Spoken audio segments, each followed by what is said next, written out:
σε αυτόν τον τόπο πρέπει να πάθουμε πολλά και μετά να κάνουμε κινήσεις ουσιαστικές για να προστατεύσουμε τους πολίτες. Και το ερώτημα είναι, όλα αυτά τα χρήματα τα οποία χάθηκαν σε εισαγωγικά, κάποιοι τα έφαγαν, θα επιστραφούν ποτέ στον κυπριακό λαό? Λοιπόν, όσον αφορά τα σκάνδαλα γενικότερα, είναι λόγω ελλείψης ελέγχων. Έδωσε την ευκαιρία στον καθένα, αφού νιώθοντας ότι δεν θα έρθει κάποιος να τον ελέγξει, δεν θα τιμωρηθεί. Και ατιμωρησίας ακριβώς, μάλιστα. Ναι. Είδαμε την ύβρι. Όμως, όσον αφορά και τα τεχνικά έργα και αυτά και τα περιβαλλοντικά έργα που έχουμε δει, είτε αφορούσε συμβούλια αποχετεύσεων, είτε ταχυτά, βλέπαμε ότι ίσως πολλές φορές είναι απόρρια και κακού προγραμματισμού.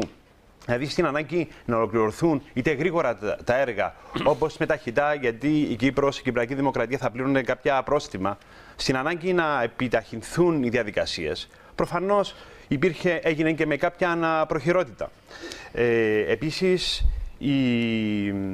η μη σαφής, το ξεκαθάρισμα των όρων εντολής. Εγώ είμαι αρχιτέκτονας. Ξέρω ότι πρέπει να υπάρχει ένα σωστό πλαίσιο, να υπάρχει ένα συγκεκριμένος προϋπολογισμός, ένα budget, το έργο να χτιστεί ή να ολοκληρωθεί υπό ορισμένες συγκεκριμένες διαδικασίες, προδιαγραφές σε έναν συγκεκριμένο χρονικό διάστημα. Φαίνεται ότι τα πλήστα έργα υπήρχαν κενά,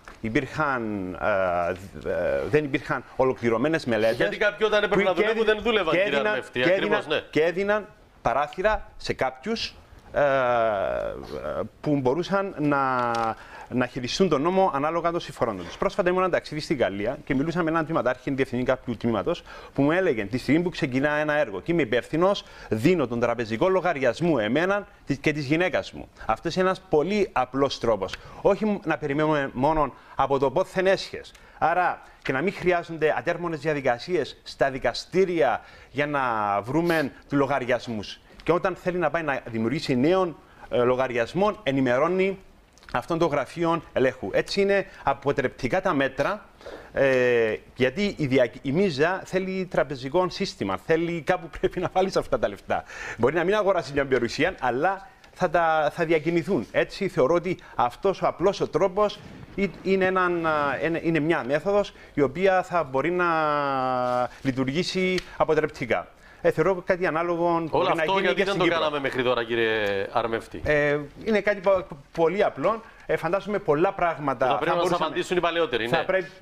Αρκετά πράγματα θα μπορούσαμε να κάνουμε. Ακριβώς είναι το στίχημα για τη νέα Βουλή, που ελπίζω να είναι νέοι άνθρωποι, να νομοθετήσουν με γνώμονα το κοινό συμφέρον, ώστε ακριβώς να ξεφύγουμε από όλα αυτά τα προβλήματα και να αποκατασταθεί η εμπιστοσύνη των πολιτών με τους πολιτικούς. Γιατί οι πολίτες να πάνε στις κάλπες σε ένα μήνα? Πρέπει να δοθεί η ευκαιρία, ειδικά σε νέους πολιτικούς, σε νέους άνθρωπους που θέλουν να δώσουν τον καλύτερο τους σε αυτό, με τόλμη, να προσπαθήσουν να λύσουν τα προβλήματα. Και σίγουρα δεν το παίζουμε σωτήρες. Εμείς είμαστε άνθρωποι των έργων και όχι τόσο άνθρωποι των λόγων. Έτσι θέλουμε με αυτήν την ευκαιρία, με συλλογική προσπάθεια, όραμα και με σκληρή δουλειά να χτίσουμε έναν καλύτερο μέλλον για τον τόπο μας.